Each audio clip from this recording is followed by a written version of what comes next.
आइए जानते हैं कुबेरा फिल्म की कहानी सरल भाषा में। इस कहानी को 6 पॉइंट में समझेंगे। पहला पॉइंट में किरदार का परिचय, दूसरा पॉइंट में काले धन और जाल।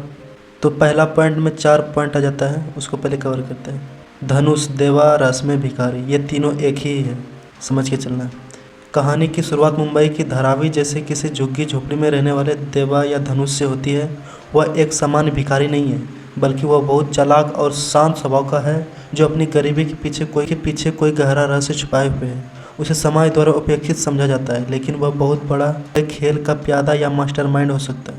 दूसरे में क्या है? नागार्जुन, नारायण मूर्ति या कोई सरकारी अधिकारी, ये तीनों एक ही है। एक उच्च पदस्थ सरकारी अधिकारी या एक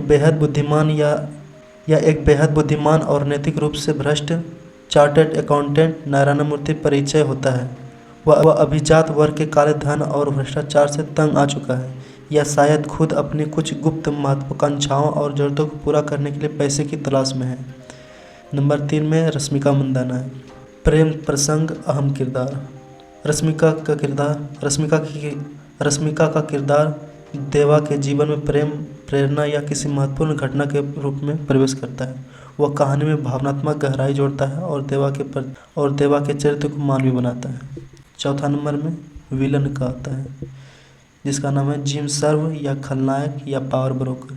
जिम सर्व एक शक्तिशाली, क्रूर, भ्रष्ट व्यवसायी या एक राजनीतिक पावर ब्रोकर के रूप में सामने आते हैं, जिसका संबंध बड़े पैमाने पर काले धन के नेटवर्क से जुड़ा है।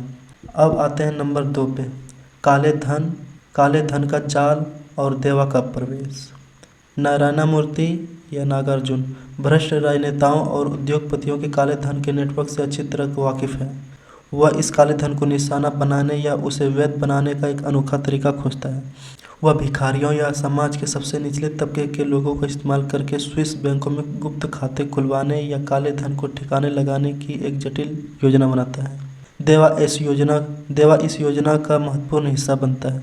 या तो उसे नारायण मूर्ति द्वारा इस योजना में शामिल किया जाता है, या देवा खुद अपनी चालाकी से इस नेटवर्क में घुसपैठ करता है।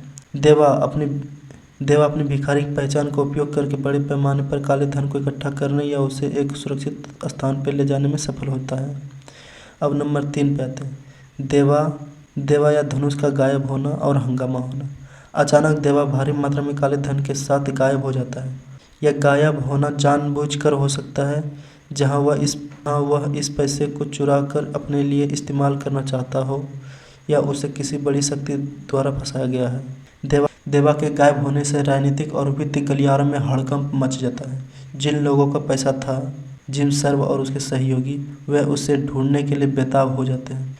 नारायण मूर्ति या नागार्जुन भी देवा को ढूंढने में लग जाता है, क्योंकि उसकी अपनी योजनाएं और प्रतिष्ठा दांव पर लगी होती है। उसे भी इस पैसे की जरूरत होती है, या वह देवा को पकड़कर अपने उद्देश्य पूरा करना चाहता है। चौथा पॉइंट, पीछा और प्रतिशोध की दौड़। फिल्म तब एक तेज तर्रार थ्रिलर में बदल जाती है, जहां जिम सर्व और उसके गुर्गे देवा का बेतहाशा पीछा करते हैं। नागार्जुन का किरदार भी अपनी टीम के साथ देवा की तलाश में जुट जाता है। देवा एक तरफ अपने पीछे करने वाले से बचता है, और दूसरी तरफ अपनी चोरी के पीछे के मकसद को पूरा करने की कोशिश करता है। शायद वह समाज से बदला ले रहा है, या अपनी गरीबी से बाहर निकलकर कुछ बड़ा करना चाहता है। फिल्म में कई एक्शन सीक्वेल है, चेंज सीन और दिमाग को हिला देने वाले मोड़ आते हैं। नंबर 5, रहस्यों का खुलना और टकराव। धीरे धीरे देवा के अतीत और उसके वास्तविक इरादों का खुलासा होता है। पता चलता है कि वह क्यों भिखारी बना, या उसने यह कदम क्यों उठाया। हो सकता है कि देवा किसी अन्याय का शिकार कर रहा हो, और अब वह उन लोगों से बदला ले रहा हो जिन्होंने उसे सताया था। कहानी में कई ट्विस्ट आते हैं, जहां पात्रों की वफादारी और नैतिकता पर सवाल उठते हैं। एक बड़ा टकराव होता है जहां देवा का सामना जिम सर्व और नारायण मूर्ति दोनों से होता है। नंबर 6, क्लाइमैक्स और निष्कर्ष। क्लाइमैक्स और इसमें सभी धागे एक साथ जुड़ते हैं। देवा अपने लक्ष्य को प्राप्त करने में सफल होता है या नहीं, यह रहस्य बना रहता है। फिल्म लालच, शक्ति और मोचन के विषयों पर एक नैतिक टिप्पणी के साथ समाप्त होती है। यह दिखाती है कि धन की खोज कैसे मानवीय संबंधों और नैतिकताओं से प्रभावित है। तो कैसी लगी ये कहानी? अच्छी लगी हो तो वीडियो को लाइक, चैनल को सब्सक्राइब करें और इसी तरह का वीडियो देखने के लिए हमें सपोर्ट करें, ताकि आपके लिए नई नई फिल्म की कहानी को लाया जा सके। धन्यवाद।